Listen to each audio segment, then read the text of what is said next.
What's up, everybody? Jason of New Age Revolution Cave. It is a beautiful Sunday, and it's my favorite day of the show, my second favorite day of the show. It's the Power Hour, the TN80'sR half-hour Power Hour, where you get to be a part of the big show by sending in the questions that are answered right here, live on tape, during the Power Hour.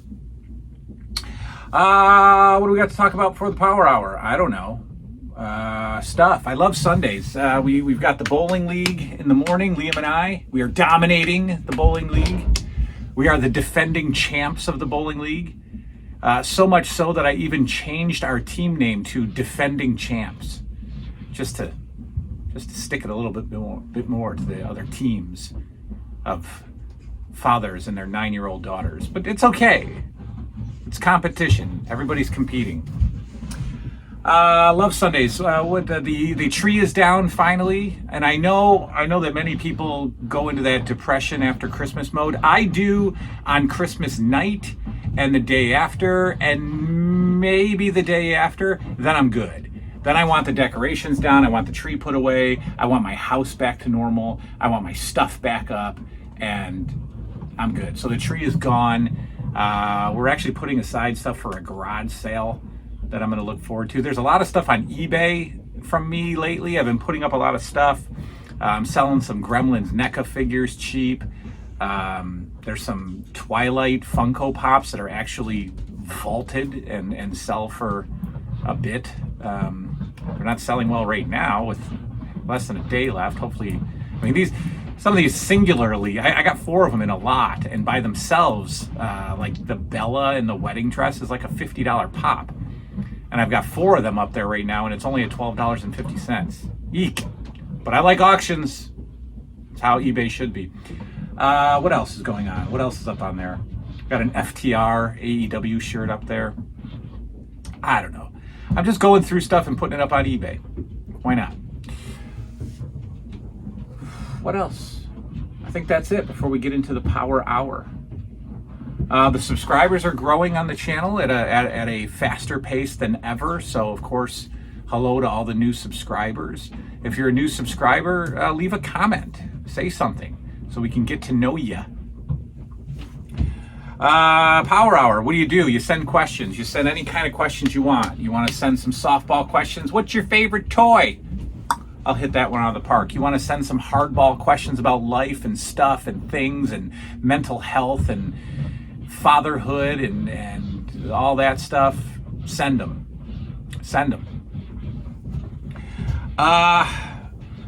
There was a question that I think I forgot to ask. And was it Lisa? Yeah, it was Lisa. And she wanted to talk about grief. If we get to it, we'll get to it. But we've got my man Curtis. My brother in career. My career brother. My brother in employment. I don't know. Sent a bunch of questions. A bunch. And we're just going to do all his. Sent 10 questions. Some softballs, some hardballs. Let's do it. It's the Power Hour, folks. How do you get your questions in? It's real simple. You got multiple ways of doing it. You can send them to a couple of different email addresses. It's TN80'sR,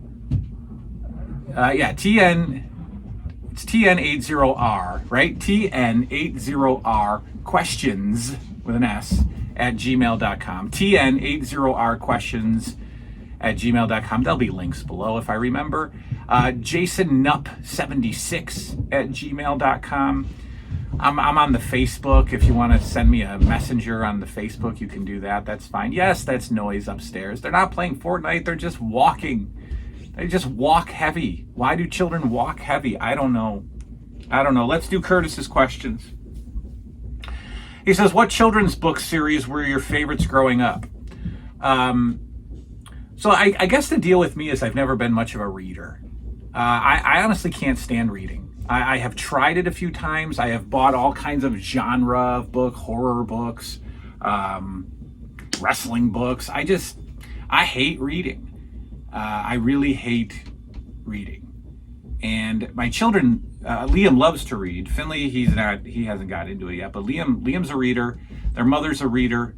I don't read, but there were some standout books when I was a kid. I liked the I liked the Tales of Fourth Grade Nothing, the Fudge series with Peta. Driscoll, I think their last name was. So Fudge and Peter I liked. So that was Tales of Fourth Grade Nothing, Super Fudge, and then I think there was another one in the series. Who is that? That's Judy Blume. I liked those books. I liked, I read the Amityville book in like 9th grade in the library. I would eat lunch in the library because I was a dork. And I read the Amityville book, and I loved that. I kept reading it like every day. I'd go down there and read like 40 minutes of the book. That was cool. Honestly, that's truly it. I was not a reader. I did not like reading at all. I'd rather watch television. But the Judy Blume's Tales. In fact, we reread Tales of Fourth. I read. So when the kids were younger, they don't do it anymore. But I actually got the Tales of Fourth Grade Nothing, and I got the Super Fudge book, and I read them to the kids. You know, they would lay in bed, both of them together, and I would just read. And the books are short, and I'd do the voices and stuff, and and it was cool. I like to read out loud. I think I can read well out loud and not make any mistakes and flow and get the story out there. So the kids liked listening to me read. So I reread them to them because they were my only 2 books that I ever remember reading. He says, which Happy Meal toys are you most nostalgic for? I have them. It's the Berenstein Bears, right? Because I'm not going to call it Bernstein, right? Even though it is, but it's not.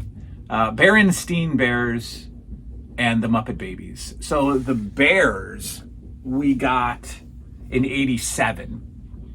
And if you say, wow, how do you remember dates? And so, because I remember playing with them in a particular apartment, and we only lived in that apartment for a particular year. But after the divorce, my mother moved 139 times. I have lived in so many different rented houses, so many different apartments, and then finally got stability with my grandparents.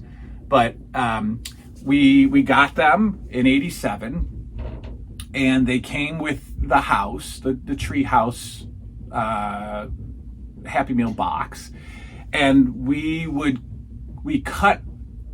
turned the Happy Meal box into a fort, into a house for the bears. And my sisters and I would actually get junk from around the house and turn it into furniture. You know that little plastic thing that used to come in pizzas? That white plastic centerpiece? I don't know for what. That's a perfect table, right? So we would and the box was like this big. It was tiny, but again, it's 1987. You're 11 years old. You're having a great time. You're playing with stuff, and I would play house with the Berenstein Bears Happy Meal toys and set up their house, as best you could in a box this big. Loved those. Still have those. And the Muppet Babies. There were 2 series, maybe 2 or 3 series of Muppet Babies. The ones that are most nostalgic for me is I was going to call him Gizmo. That's not his name. Grover on a tricycle. Kermit is on a skateboard. Miss Piggy is in a pink car, and Fozzie is on a rolly horse. And you know exactly what I'm talking about. And if I feel so inclined, I'll throw up some photos here. But who knows if I'm feeling it? I don't know. So those are my most nostalgic Happy Meal toys. I love those, and I had to have them, and I have them. And at one point, I had a couple of sets of them, and I just love them. And with the room being the way it is now, stuff's not being prominently displayed because we condensed everything so we could make this set. Don't worry, I'm not changing my mind. But sometimes I want to I don't know. I want stuff to be seen. Now that I'm talking about those, maybe I'll pull them out and put them somewhere on the table or something. Let them be seen. It's nice to look at this stuff. I have it, so I should look at it. Maybe I'll do that. Maybe I'll set up a few of the Muppet Babies on the table, just so They're in my line of vision when I'm down here. What else does he say? Number 3. Let's see. Which celebrities or sports stars did you admire most in childhood? Obviously some wrestlers, but who else? Yeah, we'll skip the wrestlers. I mean, you guys all know that. Yeah, I mean, we've talked about it before. My sports infatuation is dead, long dead. But it was high during youth. I was a big Dallas Cowboys fan, so I loved Troy Aikman and Emmitt Smith and Michael Irvin and Alvin Harper and Jay Novacek and that whole offensive powerhouse. Emmitt Smith, especially Troy Aikman, especially. Had the Troy Aikman poster on my wall, had the Emmitt Smith poster on my wall, and it was cool because the Emmitt Smith poster, there's always words, there's always like a caption, and the Emmitt Smith poster was him just running, and then it said catch 22, right? Because his number was 22. You get it? Catch 20. Can you catch 22? You see, it's a play on words. Troy Aikman's, I forget what it was, but he was in a duster, like a Cowboys dust, like a real cowboy, like Cowboys and Indians. He had this long coat duster on. And I forget if there was like a caption, but it was Troy Aikman dressed up as a cowboy. Sylvester Stallone was my movie guy. Loved Sylvester Stallone. Had a giant cart. This was when my grandmother worked at the video store in our grocery store. Our grocery store chain had a video store in the store. That's how big this chain was. This grocery store was huge. And she brought me home a Stop or My Mom Will Shoot standee. So it was Stallone and Estelle Getty standing in my room, this gigantic 6-foot cardboard cutout of those two, for the worst movie in the history of movies, Stop or My Mom Will Shoot. But I loved Stallone. Loved him. Loved Rocky. Loved Tango and Cash. Loved what's him with him and Kurt Russell when they try to get out of prison. Is that Tango and Cash? No, they're cops in Tango and Cash. I can't remember. It might be because I think they're arrested as cops. Yeah, Tango and Cash. When they're trying to get, I loved the most not even underrated, just unknown Stallone movie, Oscar. I loved Oscar. I was just such a Stallone fan that I would watch everything. Cliffhanger. I went to the theaters to see. I just loved him. What are some favorite movie theater or drive-in memories from childhood? I have extremely faint memories of going to see E.T. in Boston when I was 6. Now, how real is this? I think it's kind of real that I remember. I don't remember anything, but I've had 2 eye surgeries. Well, 3. But I had 2 eye surgeries as a kid. One a few months after birth and another at age 6. And we went to the Boston, Mass, whatever it is, Children's Hospital in Boston, Massachusetts. And my parents took me to see the Gremlins, or I'm sorry, E.T.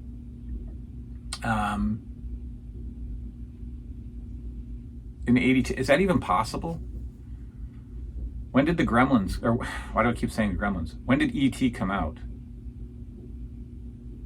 I could just have totally false. 82. Okay, it came out in 82. That would have been right. That would have been summer of 82. I was 6 years old. I had the surgery. How about that? So yeah, they took me to see E.T. in Boston when I was 6. That's my and there's like 0.2% of a memory. My dad took me to see Gremlins 2 at some point. I don't remember when, but I saw Gremlins 2 with my dad. My dad took me to see Rocky 4. That was pretty awesome. My mom took me and my 2 sisters, who were younger than me, to see Friday the 13th, Jason Lives. I don't know why, but I was probably when did Jason Lives come out? Was I 10? Was I 11? But my sisters were 2 and 3 years younger than me, so there's a 6-year-old girl sitting in the theater watching Jason.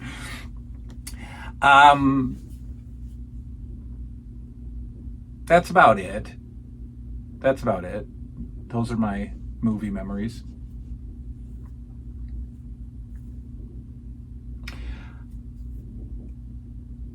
When you were little, what did you want to be when you grew up? I wanted to be a professional bowler.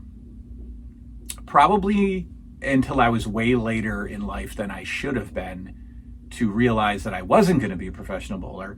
I wanted to be a professional bowler. Did I have the talent? No. Did I think I did? Yes. But at 12, 13 years old, I was going to be a professional bowler. I was obsessed with the PBA, the Professional Bowlers Association. I would hang bowling ball pictures on my wall. You know, I'd get bowling catalogs and I would like cut out like the new equipment, the new balls, if you will, and I'd hang them on my wall. I video recorded the Pro Bowlers tour on TV. I was going to be a pro bowler. For about a year, I was going to be a cop. I was probably 13, 14 years old when I thought I was going to be a cop, all of 109 pounds and afraid of his own shadow. So that didn't happen. And I think that's it. Those were, I had no idea what I was going to be even graduating high school, even starting my first horrible run of college, which lasted like a semester. I was just going to work in retail. So I didn't even know what I was going to be. But yeah, a pro bowler was going to be my career. How into Muscle Men and Garbage Pail Kids were you? Muscles were hard because I played wrestler. I played wrestling with my wrestlers. I wanted to wrestle them, and I wanted to have real matches, and I wanted it to be as realistic as possible. And muscle men are like this big, and they're like aliens and monsters. So I wouldn't go out of my way to get muscles. If somebody gifted them to me as a kid, fine.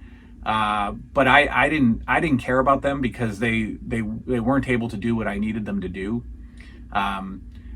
Now I have a nice pack of them. I have a nice boxed pack of muscle figures. I'd love someday to get the ring, a boxed muscle ring.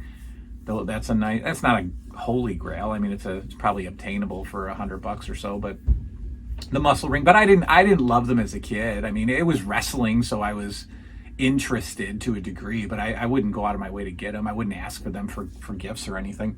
Garbage Pail Kids were okay. I probably cared a little bit. I had cards. I had baseball cards and basketball cards and bowling cards. Yes, they made those. I had boxing cards. I had wrestling cards, I think I said. But I had Garbage Pail Kids. There was probably a little bit of a period of time when I would want them and ask for them and look at them. But I think it faded pretty quick. I know I put some of the stickers on my headboard of my bed. But I think minimally interested in them. But I had them. Would you ever buy an arcade or pinball machine, and which ones? So we did for a while the arcade 1-up machines that came out a couple of years ago, where you know what I'm talking about, you get Pac-Man and all that. We had a couple of those, and one of the rooms upstairs we completely remodeled and took the couches out, and we had this giant love sack on the floor, and we turned it into like an arcade. The video games were in there, and we had two of the arcade 1-up machines in there. We had the basketball, the arcade basketball. We had that in there, and that was just kind of a weird room. I don't know what we were thinking. But that quickly changed. I think we changed that up when COVID hit. We rearranged it back to a normal room. But I had a couple. The problem with the arcade 1-ups is, so I don't want an arcade game that I can beat. I don't want an arcade game that I could beat. And we got the cabinet that had Street Fighter in it, or Streets of Rage, or one of those. And we beat it like in the first night because it had unlimited continues. And so I was like, what? You know, it was over. Liam and I beat it. First night we had it, we beat it. I was like, we're never going to play this again. So I packaged it all up. And those things are nuts to put together. I packaged them all up and I returned it and exchanged it for Pac-Man. And we had that for about a year. And then we just didn't have the room for it. When we put the living room back to normal, there was no room for this arcade machine. And so I sold it.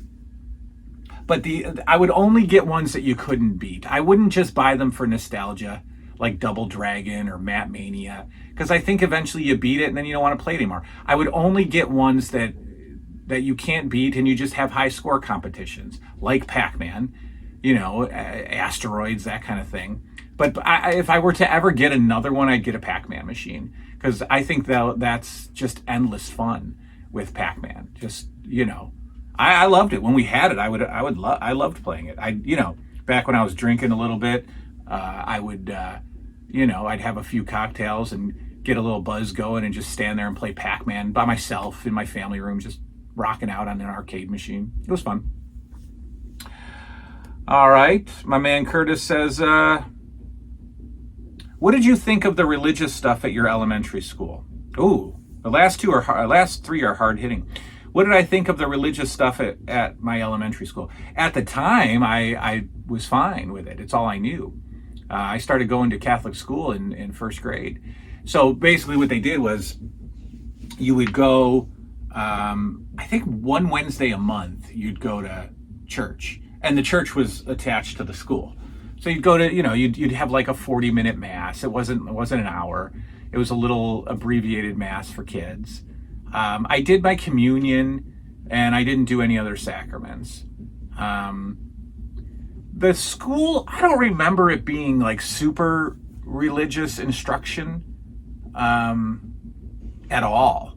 I mean, my fifth grade teacher was a nun, so that is not just stereotype, that is real. And honest, sadly, she just died late, mid last year, and she was in her 90s. Sister Jean Catherine. I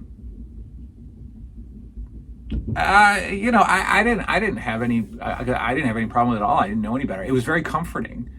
It was very, very homey.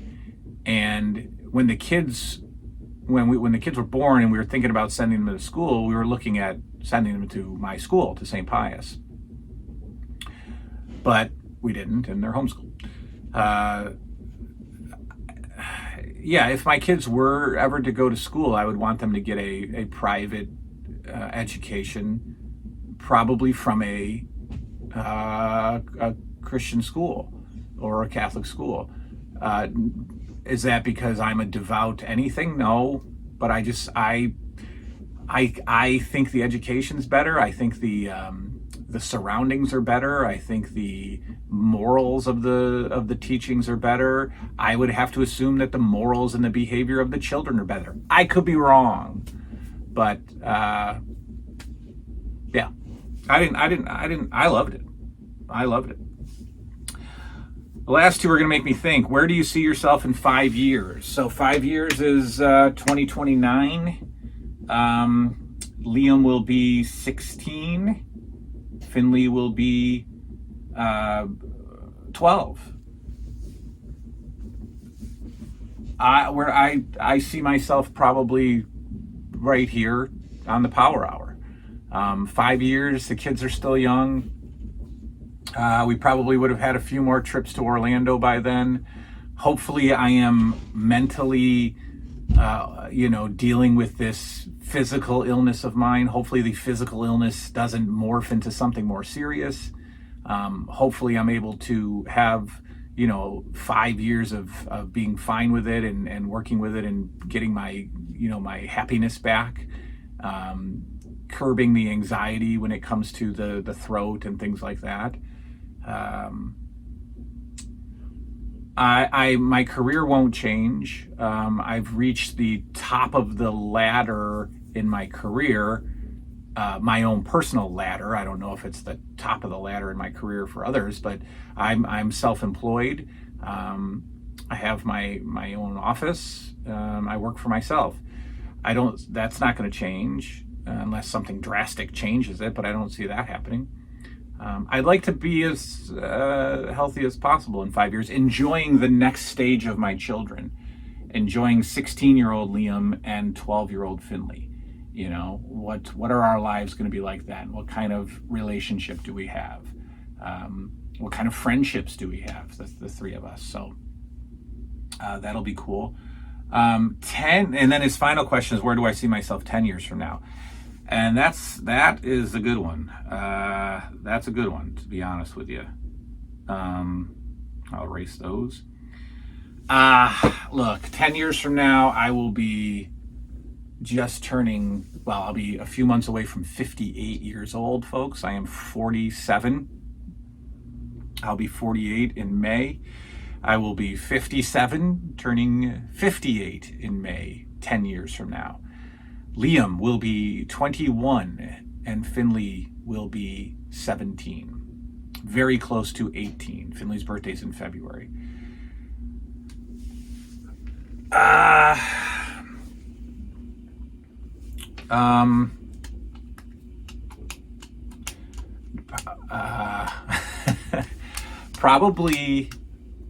Probably living by myself.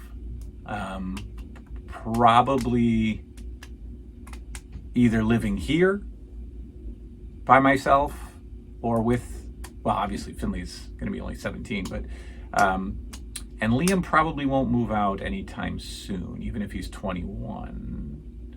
So here with the kids or in another house with the kids.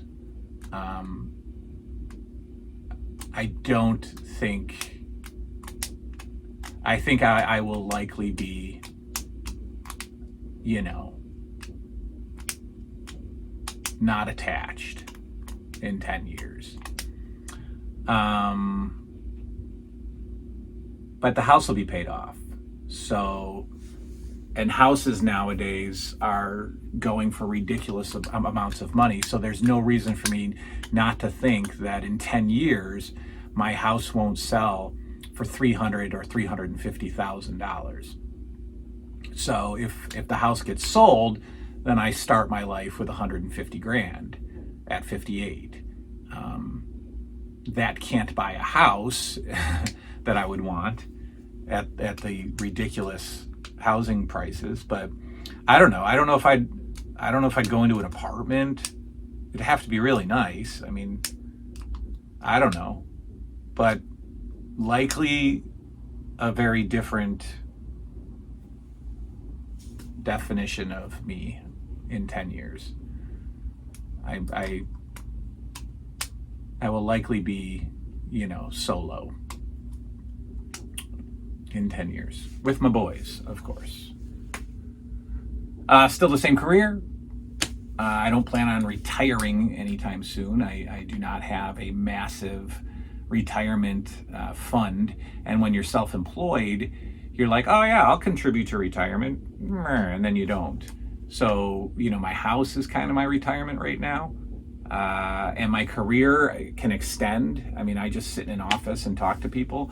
So, you know, I only work 32 hours a week now and, you know, make decent money.